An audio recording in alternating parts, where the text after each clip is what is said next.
Shri Radhey, dictation exercise 3, para 4, dictation 80 words a minute, start.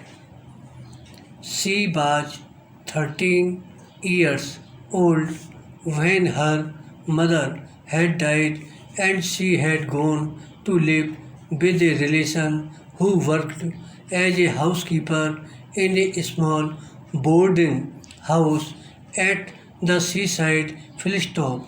She had become a maid of all work, running about for everyone and getting little for her trouble.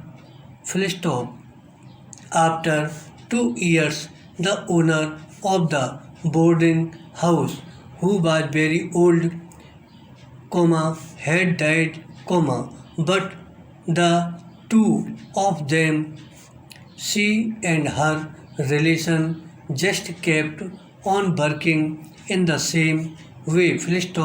It appeared that no one was particularly interested in the old woman who had died, and they had found it possible to buy the house for such a small sum that with the money paid by the boarders, they were easily able to make the necessary monthly payments. They had, as it were, fallen heir to the property.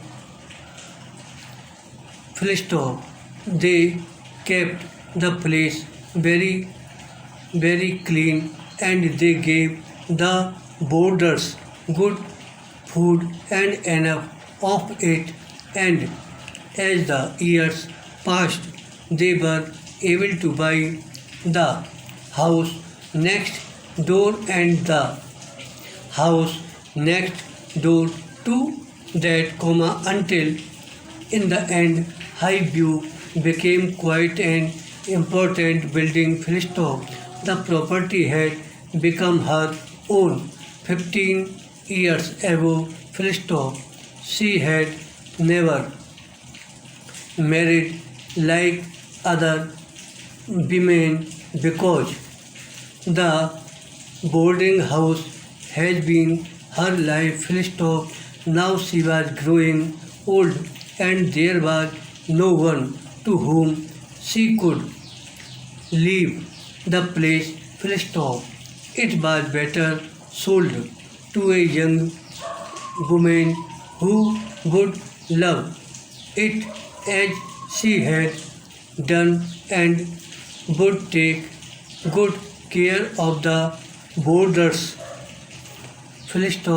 The voice of the BBC announcer reached her, and that he said is the end of the news.